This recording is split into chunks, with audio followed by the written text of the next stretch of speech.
Hola a todos y todas, bienvenidos. We are very excited to have you today in our second Hispanic Heritage Month online event, Ven Te Cuento, Engaging Latino Communities with the Local Library.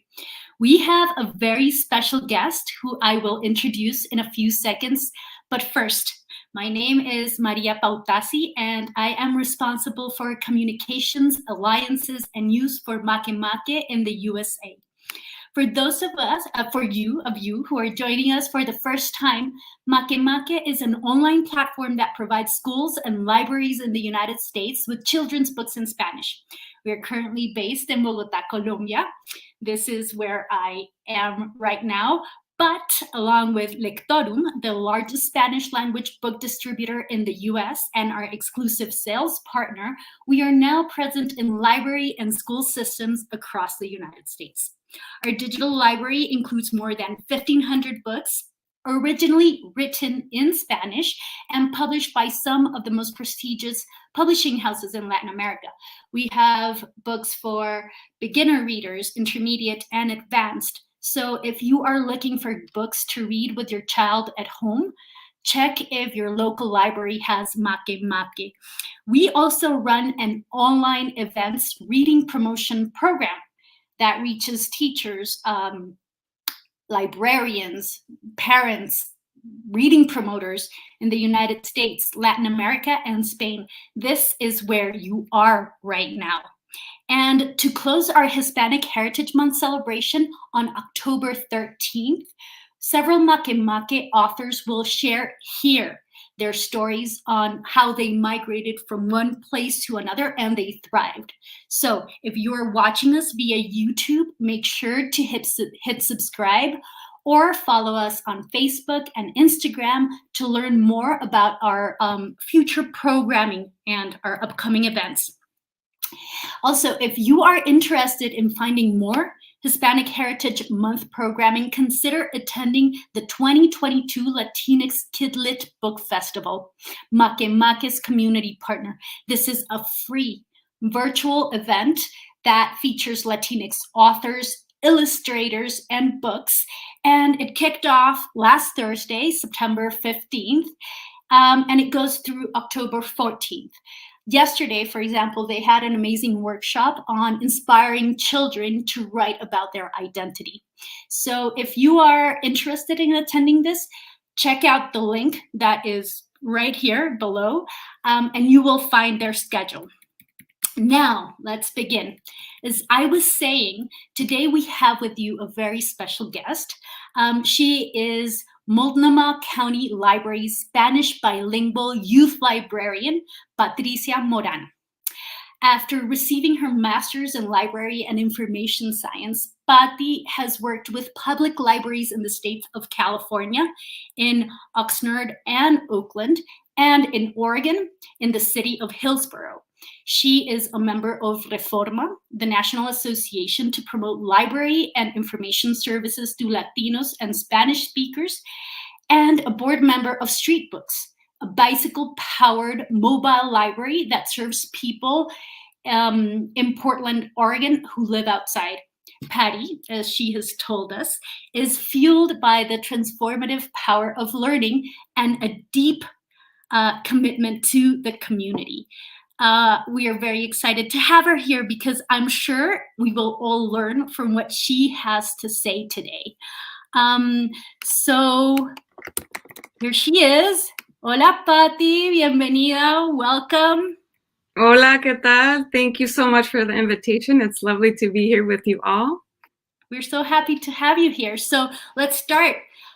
So as I was previously saying, you serve as board member of Street Books.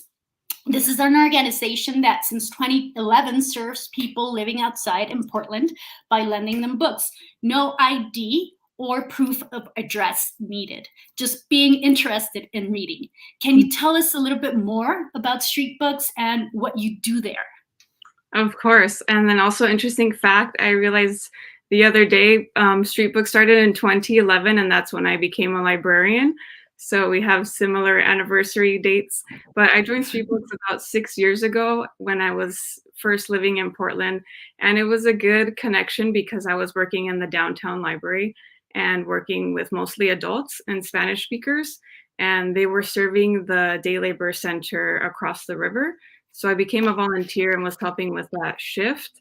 And we would go out, like you mentioned, in the bicycles with the books and just have conversations. And I quickly discovered that the key to the success of street books is that they focus on people's humanity and human connection.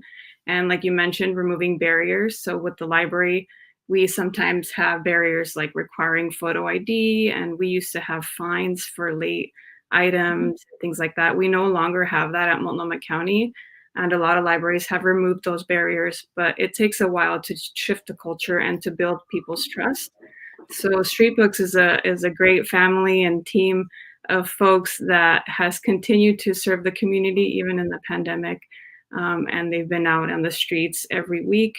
Every time, the consistency of the visits is what has helped carry these relationships with the community. And so I think that's been one of the greatest things of being a part of Street Books. I no longer do library shifts, but I do still work on the board, and we started an equity committee, and we're just continuing to grow the organization and make it stronger.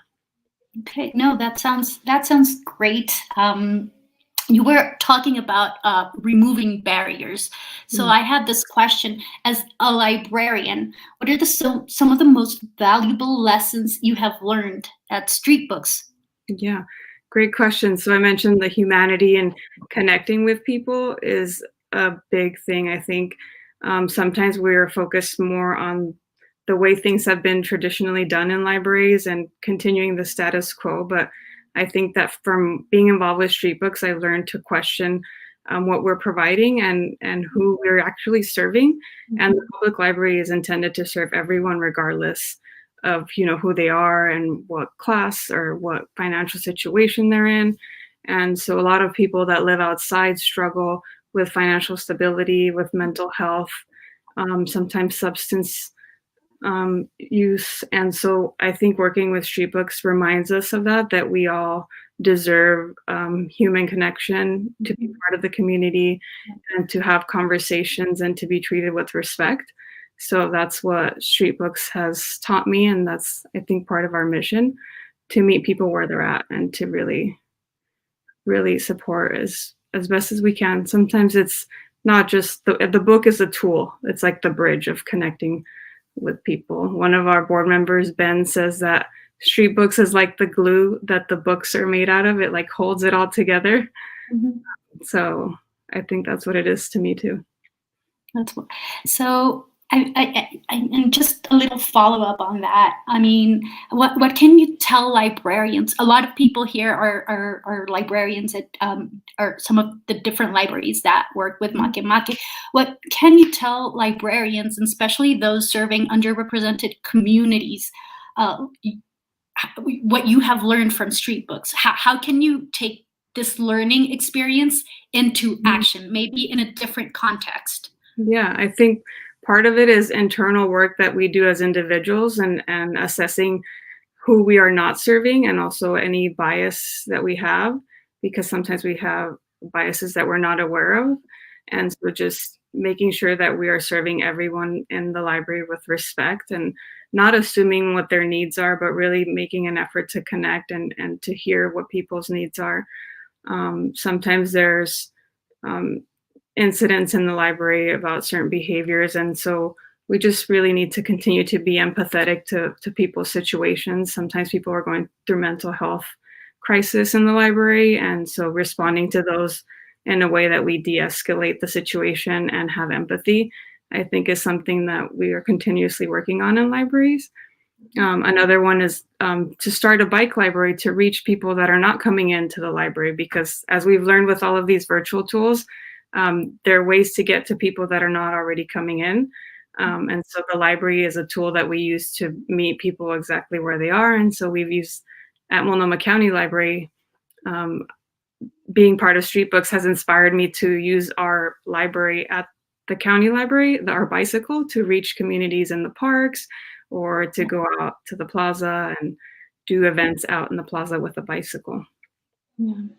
Yeah, I remember when I was looking at the webpage, learning a little bit more about street books. One of the things that I really liked the founder saying was that we make a lot of assumptions about people who live outside, and you don't really know what they're going through. You don't really know what you assume. Oh, they're uneducated. They're there because, but that's not necessarily the case. And a lot of people living outside are, in fact, interested in reading and making that connection that you were just mentioning. I really love that. I just wanted to comment that. But talking a little bit more specifically about Latinos and the Latino community and their attendance in libraries, many first-generation Latinos in the United States may not be familiar with library services in the United States and their public service vocation, because unfortunately, here in Latin America, libraries are often seen as closed spaces for a lettered minority, right? What are some strategies to overcome this perception of libraries within this community that may have not been exposed throughout their life to this idea of public, a library that does public service? Can you share with us, I don't know, some tips? Yeah, that's a great question. And I see it connected to the street books work also. I like that you pointed out that we sometimes make assumptions about people's educational background or what they know or what they're interested in. And so that to me answers some of what this question is getting to, being open to getting to know each person. Like I feel like there's no shortcuts to that piece of librarianship.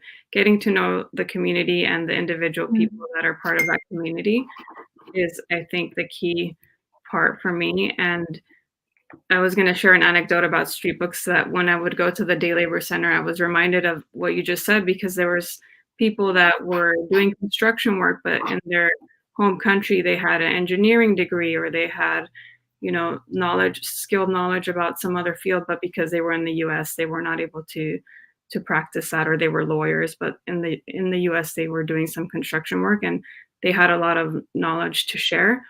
And that's something that I try to incorporate into my work as a librarian, is to remember that everyone has something to share and to teach, and we can all learn. That's part of why I love being a librarian. We want to have lifelong learning opportunities and always growing and learning new things. And so that's why I think that's a key part of what I like to remind people that are going into librarianship, to open their perception of what people know and what they're interested in, to not make assumptions, like you said. Yeah. So, I mean, the next question is based on, so in Makimaka, we often do trainings and we go and we meet with our different librarians. And this came up in a recent meeting with a Spanish collections librarian in one of our associate libraries in the United States. And he was pointing out that many Latino patrons go to the library looking for specific services. For example, computer use, or citizenship paper guidance, or whatnot. So the question he had, and the question that now I have, is how can you engage the Latino community or this population with reading promotion events such as story time, or I don't know, other reading promotion events? That's a great question too. I was thinking about like those, because you're right, that happens at a lot of libraries. People come in because they're recommended we have printing or computer access, but that is an opportunity for us to ask if they have other needs, or if they've never been in the library. I know sometimes people are in a hurry and they need to finish a business transaction or get a paperwork in, but when we can, without being too pushy, inviting people to explore another opportunity and not assume what they would be interested just because they're trying to submit paperwork because they're being evicted, doesn't mean they're not going to want their child to be in a story time. and things like that. And so I think that getting to know the patrons or the people in the community is helpful, because then if they have children or what their interests are. Some people might, when they get to know you, open up and share personal things about their life or interests or hobbies that they have, and that can help you offer different services to them. Right. Or So even get ideas from them about what we could be offering, because the library still has a lot of work to do to respond to the needs of the Latino community. There's a lot still that we can be doing. And so when those services are led by the community, I think that there's more response, instead of making assumptions of, we're not going to assume everyone wants to become a citizen and needs citizenship classes, or everyone wants to learn English. Instead of just saying, oh, quiere aprender inglés, you want to learn English, we say like, oh, you can learn any language. We have a database where you can learn 100 different languages. You don't have to learn English. You could if that's what you're interested in, but not assume that every Latino wants to come in to learn English. They might already know how to speak English. Right. So yeah, just going back a little to what you were saying before, is there's no shortcut. Just go out and talk to people and get to know them, right? Am I connecting that? Yes, and a big part of that is having staff. So having staff that is bilingual and bicultural, I think that's one of the key components. I know it's difficult in a white dominant profession, or at least here in the United States, it's a white dominant profession.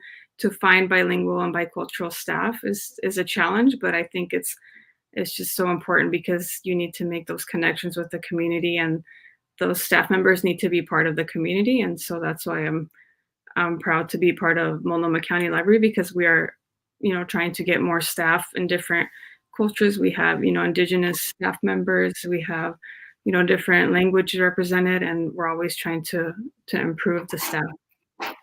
Yeah.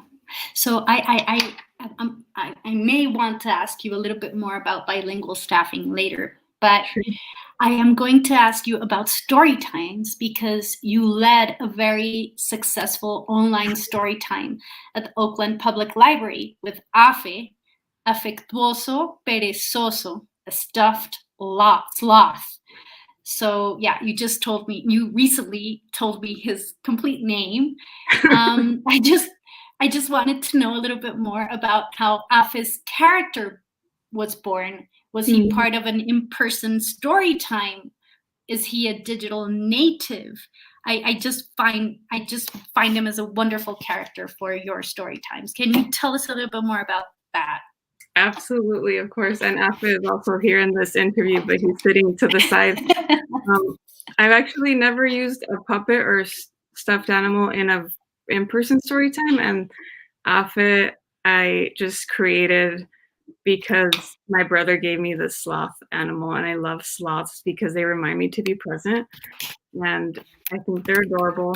I came up with the name Afectuoso Perezoso because I just liked how it sounded, and also because during the pandemic we were struggling with connecting and emotional intelligence, and we had the shutdown, so we weren't able to, see each other in person. And so I used Afe as a tool to talk about things like human connection, or in this case, connection with the sloth, but also like consent and, being comfortable with our bodies, and just different topics that having a prop or a stuffed animal or a puppet can help you have those conversations. And I didn't expect it to be as popular. I got a really good feedback from some of the kids, and they would send me pictures. They would draw pictures for Afe, or they had their own sloth stuffed animal, and they would send me pictures of them with their animal, things like that. And I think it really resonated with some of the kids, and I just kept using it after that. Yeah. So I guess my question is, so my question about him being a digital native, my question goes towards, how does planning an in-person story time differ from an online story time, and how do you engage children in an online story time? That is challenging by all means. I mean, it's challenging to engage people, adults, in online events. So can you tell us a little bit more about that? Of course, yeah. And I learned along with many librarians and teachers when the pandemic shut down everything, how to switch to virtual. So I also learned from other colleagues in different library systems. But every community is different, and we all have our own styles when we do story time. So what works for one person might not work for another. So there was a lot of experimentation and trial and error.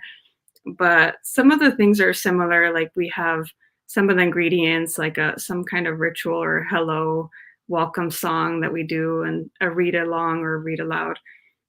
What I noticed that was working for me when I shifted to virtual was to do shorter stories and to do more interactive activities, like felt activities where we would do a game and they would respond, or for some of the story times we would do show and tell at the end, which is something that we started including at the end of every story time so that kids had a chance to speak and share what they had been doing, or to show me their pet, or talk about something that they were sad about, or just to connect with other kids, because in the in-person story time, that's a big part, the socializing part. And so we were trying to replicate that virtually, and that seemed to work. And sometimes I learned a lot from some of the educators in Oakland School District. They would have activities like find something in your house, like a scavenger hunt, and they would run and bring something, and we would connect it to the story, or just find a way to make the story or the lesson connect to their wherever they were in their home or outside. Some of them were in the park, wherever they were, to make some kind of connection virtually. So Right. answer the question. Right. Yeah, you did. And actually, I'm going to throw a question at you. I don't know what you may think of this, but I noticed that you both have Spanish only story times with AFE, and you have bilingual story times. And sometimes you use books that are either in one language or in the other, and you switch around. What tips do you have for those bilingual story times? And I don't know if you have an answer for this, but how can you do a bilingual story time if you are not bilingual yourself?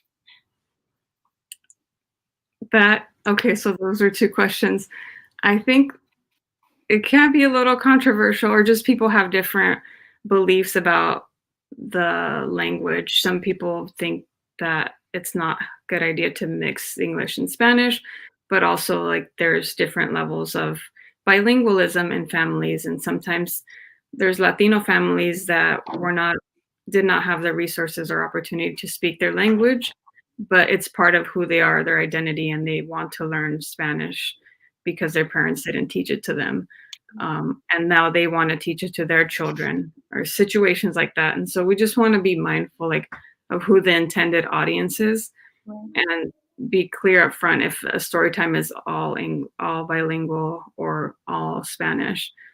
But the reason why sometimes I use books in English and then read them in Spanish is because it's difficult to find quality Spanish books, and some of the English books are so fun and the illustrations are so wonderful. And that's one of the benefits of being bilingual, that we can translate a book and use it in another language. And so that's, I think, one of the reasons why I use it, also to expose children to different authors from different countries. Sometimes there's some great books in English that are not available or have not yet been translated to Spanish. So that's why I like to use different books. And then the question about doing a story time bilingually if you're not bilingual, I think it's great to, sometimes people sprinkle in Spanish words, and I think that has some benefits because it exposes people to other languages and other cultures, and it helps. I guess some people use the word normalize, or just make it more of a global community and not just, English only kind of environment. But also I hesitate because I also don't think that, I think that the best service to the community, if you're trying to serve the Latino community, is to have people that are fluent in Spanish, I mean, everyone doesn't have to be, like all the staff doesn't have to be, but to have people that can connect with families in their primary language, I think is important. So, yeah. Right. Okay. Yeah, I just had to throw you that. I just remembered that you do both bilingual and Spanish only, but yeah, that's great. Finally, about story times. So you did these story times with AFE during the pandemic. So what have you found are the advantages of online story times? And now that libraries are opening up in-person services in a lot of parts of the United States, would you keep doing them? And if so, why? Yeah, I mean, some of the benefits are that it allows flexibility for scheduling. So we can have them, different times when the library is not open, and scheduling for the staff, but also for the participants. Sometimes people have tight schedules, and transporting themselves to the library or to all their different things makes it difficult. And so that's a benefit of having virtual. There's just more flexibility with the scheduling. And then at least my experience has been that with virtual times, we've had more of a team approach. More so in Multnomah County, we have amazing Spanish bilingual staff that have been doing story time, and we have a team approach. So we have a tech host, and then we have a presenter, and we can do that in person too. But all those story times I've done in person have been solo, or not all, but most of them have been just one person. And I found that with virtual, having a co-presenter helps with the engagement. And I think it helps the participants too. They're not just looking at one person, and we kind of feed off of each other's energy. And so I think that's been another benefit or lesson learned from the virtual story times. Did I answer both of the questions? Yeah, you did. And I think that's wonderful, having co-presenters and being able to collaborate. Also, right now, yeah, go ahead. Sorry. One more thing was that, like, getting someone to sub for you if you're out sick or something comes up. If it's virtual, someone from any location. We have 19 branches at Multnomah County Library. I know some library systems are smaller, but we have more staff that can cover a story time in theory. So if somebody is out, we can cover them. But if it's in a location, then you have to see if the staff member can leave their location or go to a different branch. And so that's another thing that I see as a benefit from virtual. And we are planning to continue virtual because it also helps folks with accessibility needs. If they prefer to be at home and they feel more comfortable, there's other things that we can do virtually that we can't do in person. And so I think there's going to be, at least at Multnomah County Library, they're going to continue to do some of the story times, not all of them, because we do want to transition back to the in-person, but at least a few family story times. And then we also have a sensory story time. And so that one's going to continue virtual also. What's the sensory story time? Can you talk a little bit more about that? Yes, and let me know if there's an ambient sound. Actually, I'm going to close the window, sorry. Yeah, no, go ahead. No problem. Okay, I think there's some landscaping.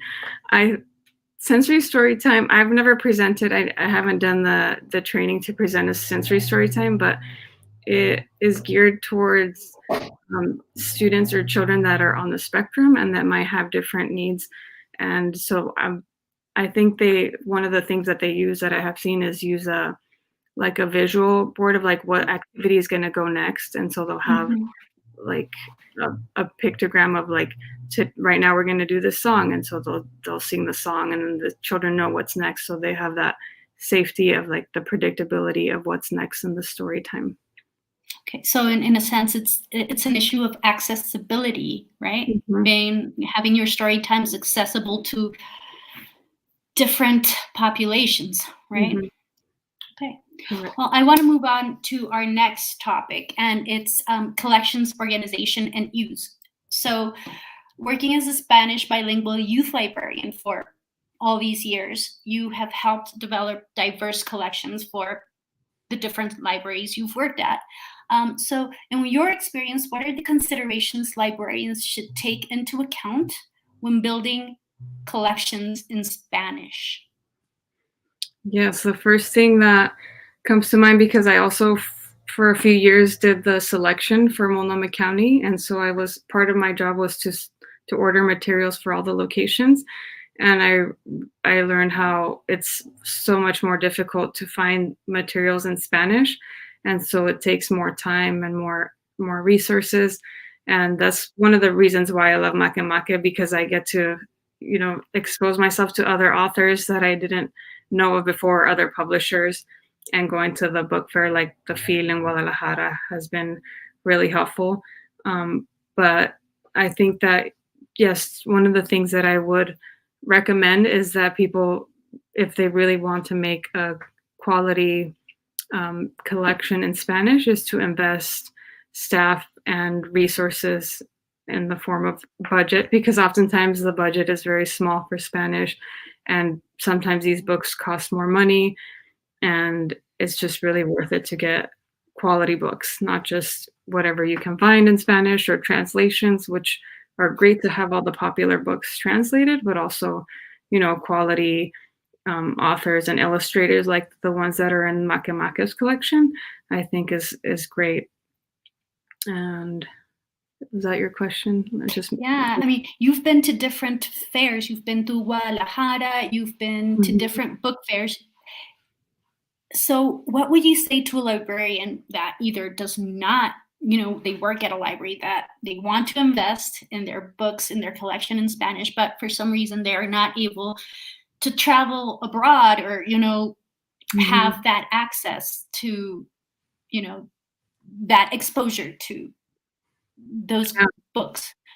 Yeah, there's a lot of, I know it's been improving over the years, and now because of all the virtual content we have access to, there's platforms like Makimaka or other organizations, like we've had professional organizations like Reforma, and you mentioned the Latinx Kidlit event, and I know the LA Public Library. That I remember, that's how I first heard of Makimaka, because I'm from LA, and LA Public has Makimaka. But there's library systems out there that are doing events to share, what new publications are coming out. And there's like EB Mexico, which is the International Board for Books for Young People. And they have a chapter in Mexico. And I think in South America, there's other organizations, and they publish recommendations or a list of recommendations of books. And so those are ways to get informed about different publishers and also vendors, like you mentioned, Lectorum, and there's a lot of other vendors that feature new authors and new smaller publishers that have great books in Spanish. So those are some ways that people can learn more about that. Okay, gotcha. Okay, let's talk a little bit about what goes before and after and always. The collections, because having high quality Spanish materials does not guarantee that people will use them. So what other actions must a library take in order to engage their Latino community in their area with their collections, or not necessarily their Latino community, but just anyone who wants to read in Spanish? What other actions must the library take? Yeah, this question made me think of the mission for the Hillsborough Public Library. I used to work there, and their mission, well, not their mission, but one of the things that they like to say is people over, I'm so sorry, that was in Oakland. I'm not sure. I got confused with all the places I worked at recently. But one of the libraries I worked at said people over books or people over things. And wherever I heard that, I just remember that, because it's about street, like I was mentioning, Street Books really practices this. It's like the object is not the most important thing, but also like the conversation that comes after it, or the connections that people make to each other. And sometimes they read a book that transforms the way they think or the way they feel, and they pass that on to someone else, and that connects you with that other person. And so I always think that the other part, which is essential to great collections, is to have great programs and great staff providing these services. And so I think having events or having programs that connect the collection to the community are super important, and doing outreach out in the community to bring out some of these books is important, because if we just get them and put them on the shelf without doing the other work, then they're just going to not get checked out, and then they're just going to get weeded out from the collection as the life cycle of the books in the library happens. Yeah. So I think, investing in events and services for the community that you're trying to reach is a key part to that. Yeah. So Multnomah County Library recently revitalized Bienvenidos a la Lectura, which is the Spanish beginning readers collection. Part of this project, from what I read on their webpage, consisted in organizing children's materials in 4 unnumbered categories, and I really love this. Can you tell us a little bit more about this project? For example, the organizing principle, what needs of the community did it, look to improve? What can you tell us about this? Sure. Yeah, and then a quick pitch. A lot of us are going to be at the Joint Council for Librarians of Color in Florida on October 6th, presenting on this topic. So if some of the people watching this are there, we'd love to see you in our presentation. But it's a project that I kind of lost track. Maybe 6 years ago it started, and it was another project. Like one project was leveling all the books, and the other project was making the bags, or the bolsitas, which I will talk more about in a minute. But it's a long project that took at least 15 staff members on the team over the course of many years. So it was a big effort. But to summarize it, it was a continuation of an English beginning reader project. It was part of a grant called Welcome to Reading, and it was to level the books in those 4 general colors, because a lot of children learning to read, and they're going to public school, are told to read in a certain level, and you don't want to intimidate someone learning to read by giving them a very challenging book, but you want to challenge them enough so that they keep building their skills. And so that's what the categories were supposed to help address. So what were the categories exactly? Because I remember reading them, but can you repeat them to us right now? I don't have them all memorized because they're color coded. So there's yellow, red, blue, and green. And green is the hardest, or not the hardest, but it's like the transitional chapter books. So it's like the Magic Tree House. They're like short chapters. And they go from the beginning, the first yellow, they're like sight word books. They'll have like 2 to 3 words per page, and they have a big illustration. And so they're not numbered, they're just colored.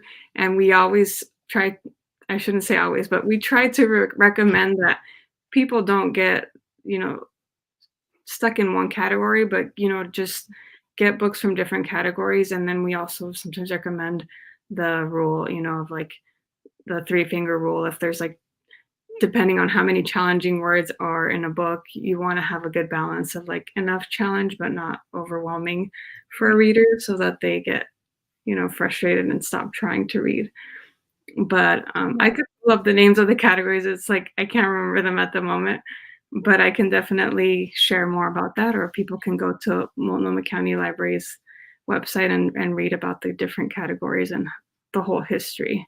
Well, there we go. We have the link in the banner. Thank you.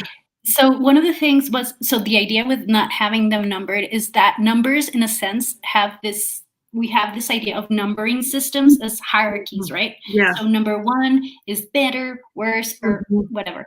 So yeah, this is color coded, and it is by levels that children get to choose what they can or want to read. And that's what I found that was really interested. It's not hierarchical in any sense, right? Thank you. Yeah, and it's not formulaic. And sometimes in some school districts, they'll test children and they'll say you're a 1.3, or there's so many leveling systems. And so this was kind of meeting that need, and without having to be so prescriptive. Yes, with like, oh, you can only read from number 1.2 books. So right. Yeah, but another thing. So my questions here are: how has the community responded to this organization? And yeah. Oh, and then I forgot to mention the bags. So part of the leveling was to make the bags. In Spanish, they're called Bienvenidos a la Lectura. And they're the same levels, but each bag has about 5 copies of a book of that level, and they're themed. So some of them are about friends or about pets or just different topics, and that's for, ease, so Hmm. that families can just come in and pick up 2 or 3 bags and then, look inside and see which books that they are interested in reading. So that was the other part of the project, is to make the bags. And the Spanish project incorporated STEAM bags also, Hmm. because um, we wanted to make sure that we incorporated, science and then art and engineering topics, because it's difficult to find people from the Latino community in those fields, and there is a big gap. And we're trying to help with that, and so expose children to those careers, like, Hmm. computer engineering or just different things that they might not know. And so we put a fifth category, which is a purple bag, which is the STEAM bag. Um, and the reaction of the patrons or of the community was very positive, because they were actually part of advocating for it from the beginning. And Hmm. Spanish speaking and Latino parents were asking, why did we do this to the English Connect collection, but not to the Spanish? Right.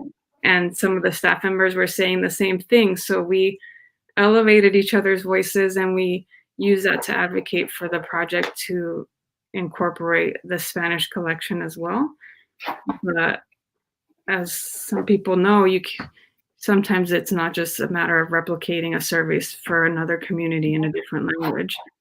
And so we wanted to make sure that we included from the beginning the voices of the parents, and also partnered with educators that work with Spanish speakers, because children learn to read in Spanish differently than in English. And there's so many different publishers out there. As you probably know, there's standards in some publishers, but then others, they don't, like, they look differently. They don't look like beginning reader books do in Right. English times. And some Right. of them have cursive, and in the United States, we don't teach children to read cursive, unfortunately. So Wow. that's another Okay. thing. Wow. Okay. So this is all very interesting because okay, can you talk a little bit more? Okay, before we continue, our time is almost up. We are opening up this talk to questions from the audience. So if you're here and if you have some questions for Patty, she will be happier. We will be happy to include them in this conversation. So yeah, just drop them into our in the comments section, and we'll be happy to answer that. But before we finish, you were talking about it's not you mentioned it's not an issue of replicating services in one language in Mhm, another language. mhm. Can you talk more about that and about the how it helped finding the different Spanish books in the library because Yeah. well, anyways.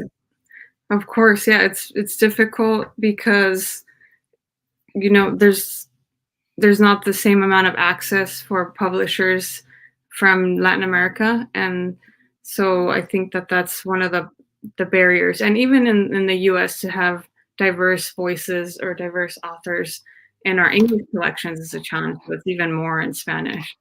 And yeah, having And go ahead. sorry to interrupt you, but in a conversation we recently had with another librarian, with Melissa from the awesome public library, she pointed out that a lot of Spanish collections are placed in the foreign languages Mhm, collection, which is often or apart from everything mhm, else. So yeah, uh, I don't know. Has this new organization helped with yeah. people finding the books? How? Yes, and every branch or location has a different layout, so it's different for each one, but we do try to keep that in mind about where things are placed, and not like other a collection. We want to bring it to the forefront and make sure we are, you know, giving it a good space and good visibility for people to discover it, and also promote it on our social media platforms, or just doing outreach and letting people know about it. Um, but I was gonna say, it escaped me right now. But I don't know if there were any questions that you wanted to focus on, or just keep talking about this topic?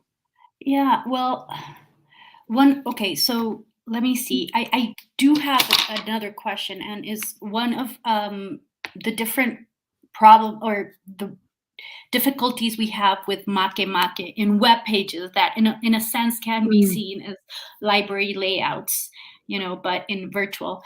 One of the main challenges of Makimaka users is finding the access point to the platforms and Mhm. using it.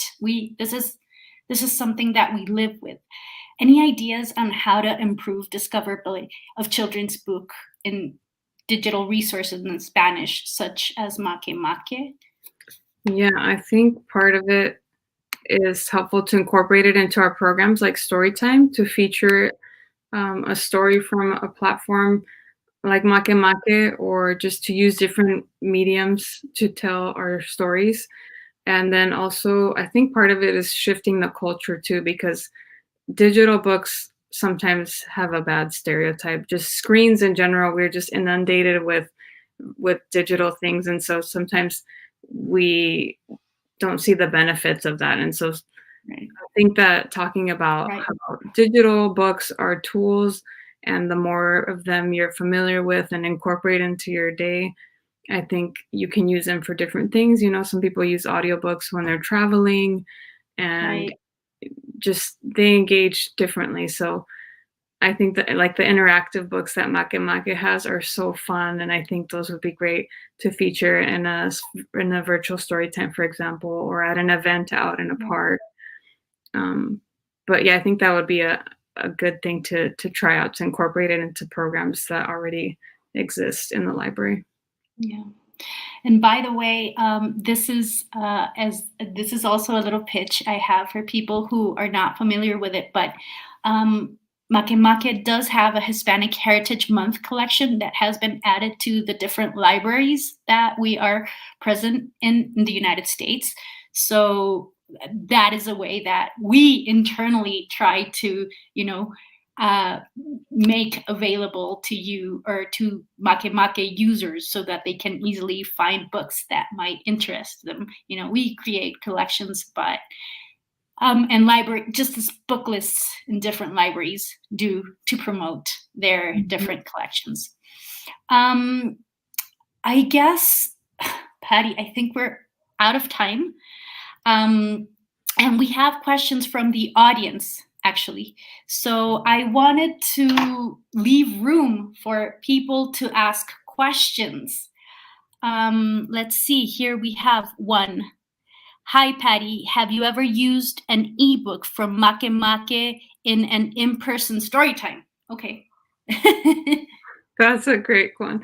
I have not yet, but I want to so badly, but I haven't done an in-person story time in a while. We did a few in the park over the pandemic at a free lunch site, but we didn't bring technology like a um, projector that we could use. I would love to try it inside the library. I have used Makemake in virtual story times, and I was actually going to recommend one of my favorite books on Makemake is by an author from Colombia. I think is it Dipacho? Is that how you say the name? Dispatch, yeah. Yes, I love. There's a book called A pesar de todo, and I just really love that story because it talks about connecting with. I was talking about earlier about connecting with others and feeling sometimes like we're distanced. And I used that one for a story time one time, and it's really fun. It has cute music, and it's a story of two penguins, and Yeah. I recommend it. There's the link in the chat. Thank you, Patty. Let's see. I think we have more questions. So, Chrissy Miller asks, is there a large representation of children's book at La Feria de Guadalajara? There is. I have been there several times, and they do have a whole section just on children's books. And as a children's librarian, I spend most of my time there, but there's just also like a wing of the expo center that has international books, and I've liked going there because there's a booth for different countries. Like there's one for Peru and one for Bolivia, and they feature a lot of the books that are published from those countries, and I like to get familiarized, because a lot of the vendors that get books to us in the US don't carry those small publishers. So I like to go to those booths also. Yeah. Here goes Catalina Rojas. She asks, hello, thanks for this interesting conversation. I would like to ask you if the Spanish collections that you work with could be available in Canadian libraries. Thanks. Is that a question for Makimaka? To have Makimaka in Canada? I don't know. So I think I'm going to jump in. Jump in. I assumed it was a question for Makimaka, so I answered to her, but I still wanted to show her question in case you knew something about Canadian libraries working with Spanish collections or anything regarding our friends from the north. That's why I added that question. And she says yes. Catalina Rojas just said yes. Yes. Okay. Then it's on. Good. I wanted to jump in. Sorry. Hi, everyone. I wanted to jump in because... Cata, may I introduce you? So, sure. Yeah. This is Catalina Holguin. This is the founder of Makimaka. She is the person that created this collection and is the person that is finding books from different Latin American publishing houses and making it possible in the United States. So, sorry, I had to introduce you. Before. Thank you. Very cute. I wanted to share actually a book that really reminded me of Patty's project in Street Books.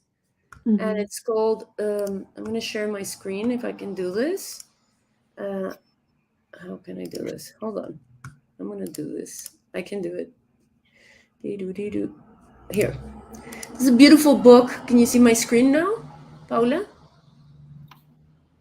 Oh, Alejandra? Yes, you can see it. You can see it. I thought it was just so beautiful how you talk about the mobile services in American libraries and how you use bikes.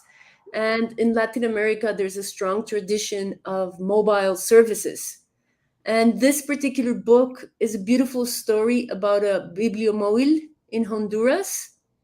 And just wanted to point it out because it's a beautiful book and it tells a story about a mobile library. There's another very famous mobile library in Colombia that is on a donkey. Biblioburro. El Biblioburro.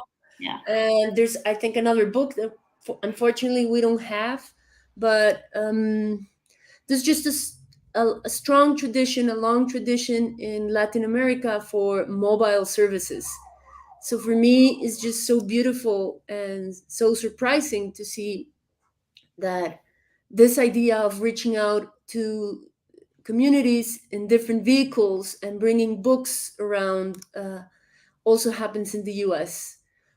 And so that's why I wanted to share this book, just because, we're talking about books, so why not?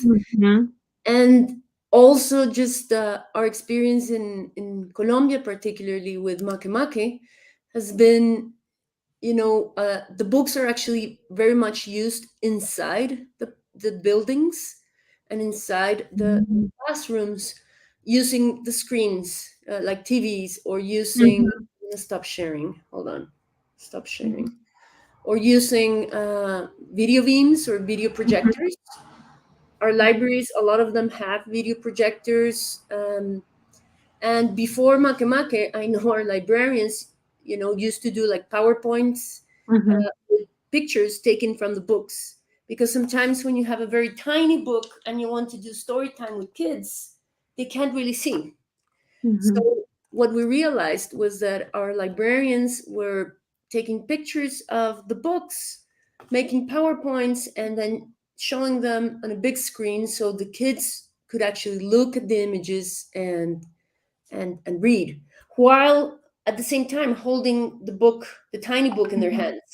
So this was a way of like blowing up the image. So with Makimaka, librarians, because this existed, this tradition of photocopying the books in a way, for them, incorporating Makimaka in the library space was very natural because they felt at ease because they weren't, doing illegal reproduction of the books. It was an official, good quality reproduction of the book, and then they could, continue doing their story times, which is how Makimaka is mostly used on site, not virtually, but actually on site.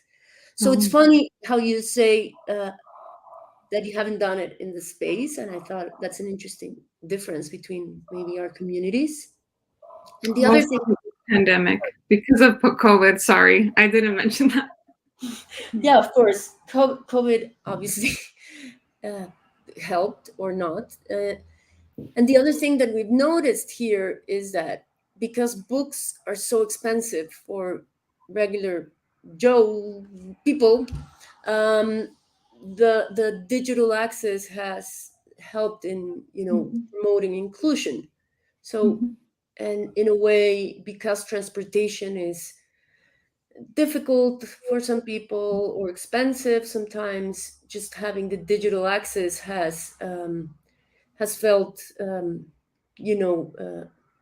like a good thing for some communities here, especially outside major cities. So what we've seen is that communities that are traditionally excluded from book culture because they live in small cities, in small towns, far from public libraries, far from bookstores, but they all have internet. So in a way, the digital book has fostered inclusion in that way. That's what we've seen here in Latin America. Obviously, the US is different, but I just wanted to share that very quickly. Sorry. And I want to jump in really fast. We have a recent experience at Sonoma Sonoma County Library, and it was that they created a hybrid event.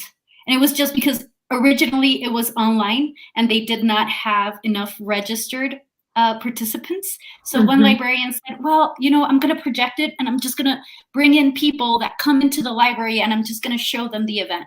So this is something we're experimenting with right now. But I think we have one last question. And there you go. Plebe 1983 or Plebe 1983. Do the books have audio? And I guess that's a question for Makimaka, but Patty can respond because I think Makimaka. I don't know. You want to respond? Do. I know they you have audio, but I do wanted to ask a question to Patty, actually. A lot of our interactive books do have audio and are read out loud by Latin American human beings. So some books would have a Chilean accent or a Mexican accent or a Colombian accent. But here in Colombia, for instance, when our librarians do live story time with Makimaka on site, they reported to us that they liked to use their own voice when reading the books, which is why we started implementing the option of turning off the voice and keeping on the sound. How is your experience in that regard? I haven't used one that has a voice like that, but I just thought of the Chumba La Cachumba because it's so fun and dancey. But I think if I were to do it, I would also prefer, like you said, to have my own voice read it because I have the relationship already with the kids and we're connecting with each other. But I also like that the format allows for a recording to be listened to afterwards because kids, connect with the story and they want to read it again and again. And sometimes their adult is not available. And so it would be great to have another human with a different accent because the more accents we're exposed to, the better. And so I do like that you implemented that option of turning off the voice and leaving the sound. By the sound, I think you mean the music? Yeah. Yeah, the music, sorry. Yeah. Let me see. Maybe we have one last question. No, saying hello. Oh, yeah, I love the book you shared about what was it? The colors? Los Lunes de Colores. Yes, I will check that out after this. It's beautiful. And that same publisher, we just don't have the rights. The publisher is called Juventud. They are from Spain. I'm sharing the link right now. They have, we don't have it digitally because a lot of the books that we have depend on publishers having the rights to reproduce it digitally, right? But they have a beautiful book about the biblioburro, and they have other books about, bringing books to communities in Latin America or reading books to kids. So they actually have a series. And the book about the biblioburro is actually written by I think a British author. But it's about a Colombian guy who became very famous because he brought the books on a donkey. The initiative that I love in the US is, and I wanted to ask also if you knew it and if you were inspired by, there's these little houses, these little wooden houses that are around the corners and streets, and it's called little libraries. Little tiny library, something. They're little libraries. Do you know that? Do you know a little bit about that program? I don't know the origin or the history, but we do have a lot of them in Portland, and unfortunately, they sometimes are more common in more affluent communities, and that's because people have more books in their home and they're able to share more books. But I think that they're a great thing to support. And in my neighborhood, there is actually a little dog library, which I have never seen before. Dog library. It has treats and dog toys, which is amazing because now you can put objects and things. And some libraries loan objects, the Library of Things in Washington County, for example.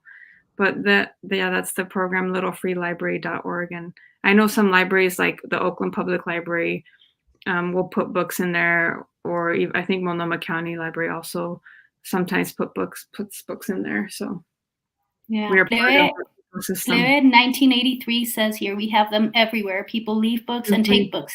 And I must say that living in New Orleans, I remember one of these little libraries. I found a Paddington Bear. I loved it. I took it, I returned it, but yeah, that was cute. I think it's a long tradition of book exchanges. Sometimes there's the idea of leaving a book in a bench. And actually, that reminds me of another thing, that in Makimaka, we have some free books. And I'm going to show you very quickly, because these are free for everyone. And they belong to a public program called Libro al Viento, which means like a flying book. And the way this program was started like 20 years ago is that the city published these books and printed big runs, like 10,000 books. Some were distributed in the public schools, and the others were just giving away for free in the bus systems, in the parks, in markets, and people were encouraged to keep the books moving around. So this program has been going on for like 20 years now, maybe, or 15 years in our city. And Makimaka, what we did was, if these books are for free and circulate widely on print, can we do that digitally? So that's why we have like the 60 books for free that people can access anywhere. And also it's a little bit inspired by this book exchanges and this idea of like setting free the words and the... Gata, I think we're running out of time. I mean, I think we're over time, but we have one question from Christine Miller. And here you go. I think it's a question for you, Gata. Does Makimaka also work with schools? Could the kids read the books in class on their own devices? Yes, Christy, we have a version of Makimaka for schools. The one that we've been showing is designed for public libraries, but we have a version for schools where kids would have their own tiny little library with their own tiny favorite books. And well, it's not tiny. It looks tiny, but it's not tiny. But yes, I'm gonna editorial.com. I'm writing my email on the chat. box, just this one, and then maybe you can email me because I cannot contact you just through your message thing. But anyway. Yeah, but please get in touch with Catalina if you are interested in maybe accessing or maybe purchasing a program for the local school. And one last announcement before we leave is that if you're registered and you're here, you're going to get a list of the book recommended here and all the resources that Catalina and Patty recommended. We're going to send you a list of resources with book lists and with different programs. I have one last question. Go for it. Do you have Afe somewhere? She's sitting by him. There he is. Here's Afe. And Afe wants to recommend a book to you if we have 5 more seconds. It's actually the street books. It's called Loners. Oh. I don't know if you knew this existed. No. It was just published last year, and this is actually the story of street books and how it started. And it's co-written by Laura Moulton, the founder and one of the first users of the Street Books Library. And they wrote it together. And there's a lot of like heartwarming experiences that they shared. And yeah, it's called The Making of a Street Library, and you can add it to your library collection. Hold on. Can you show it with Afe together, and then we take a screenshot of this wonderful moment, please? Great, thank you. Saved. I have saved the moment, so we can move it around, and then remember the title, Loners. Thank you. Okay, everyone. I think we're out of time. Pati, thank you so much. It was so great to talk to you about the different projects you're a part of. And Catalina and I have been big fans for a while. So I know it's been great to meet you and get to talk to you and hear your experience. And we definitely hope to keep in touch. Thank you so much. Thank you, everyone who is here. I am repeating this for one last time. Megan is from Sonoma. Yeah, Megan's from Sonoma. Yay. Anyways, everyone, if you're here, we're going to send you a list of all the resources that were mentioned here. And again, thank you, Patti. Thank you, Catalina. We hope to stay in touch. And thank you, everyone who was here up to this moment. Thank you so much. It's been a pleasure. Wait. The author of Loners? Yes, Laura Moulton and Ben Hodgson. I don't know if I can put something in the chat if there's time. Oh, thank you. Patti, I have one last question. Yeah. Why do you think